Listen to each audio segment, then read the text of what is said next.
April 2nd, 1998. A scream shattered the midnight air on Blackwood Farm.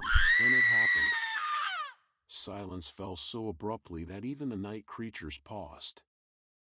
No one saw who fled, but every neighbor knows the tale. John and Emily Thompson vanished without a trace.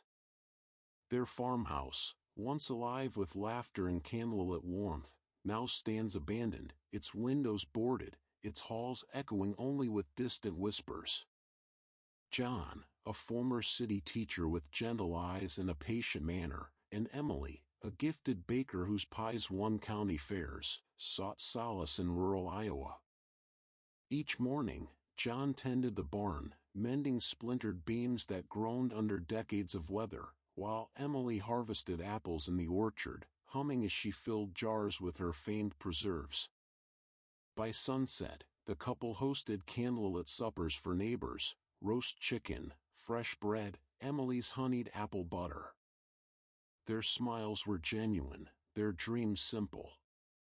Yet in the quiet corners of that aged farmhouse, a different story was unfolding, one written in scratchy pen and blood-tinted ribbon. On April 1st, a concerned neighbor arrived to borrow a cup of sugar and found Emily's diary left open on a desk. Its final entry, scrawled in Emily's precise hand, read, "Last night, I heard footsteps in the attic. He waits behind every wall. I thought it was the wind, until I felt his breath."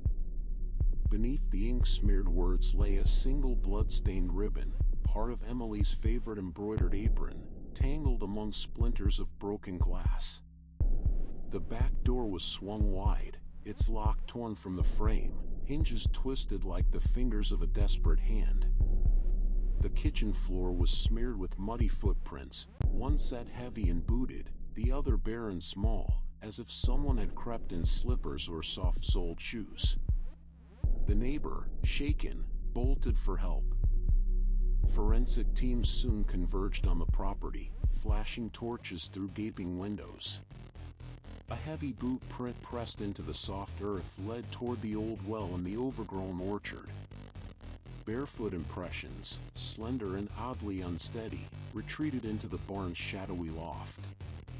Tiny droplets of blood spattered the ladder rungs, suggesting a desperate climb, an ascent towards safety that ended in silence. Specialists confirmed the ribbon's fabric as an heirloom from John's late mother, a gift he'd treasured, yet John's fingerprints were nowhere to be found. By dawn, law enforcement sealed the perimeter. A battered rocking chair sat in the parlor, its arms splintered inward, as if someone had fought to escape. On the mantel, Emily's half-finished apple pie still steamed, the crust cracked, cinnamon-scented steam curling into the cold air.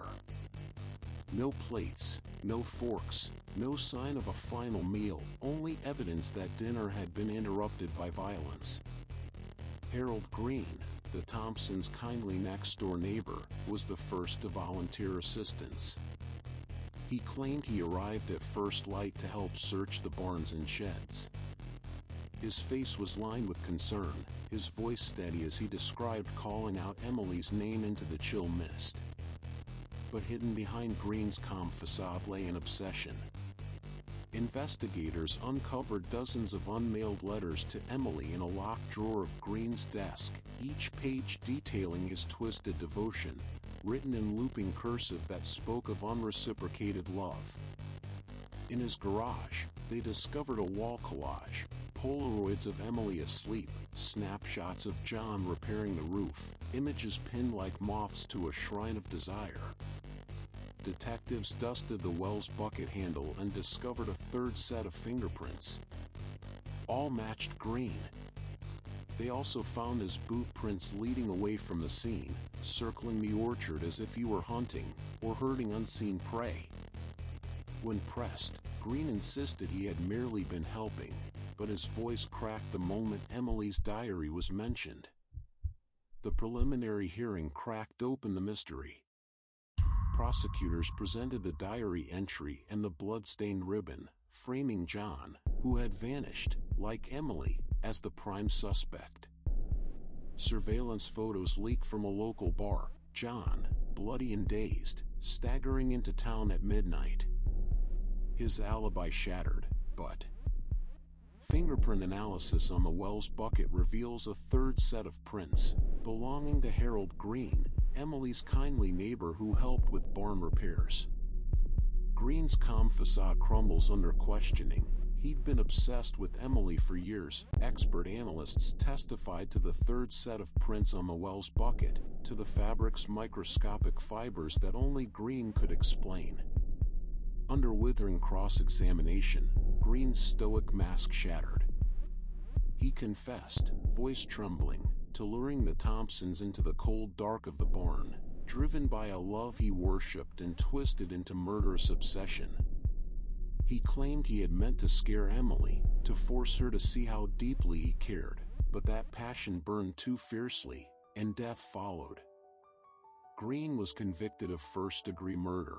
John was never charged and returned to a house haunted by memories too painful to bear. The orchard grew wild, its trees heavy with forgotten fruit. The barn door hangs crooked, paint peeling in long strips.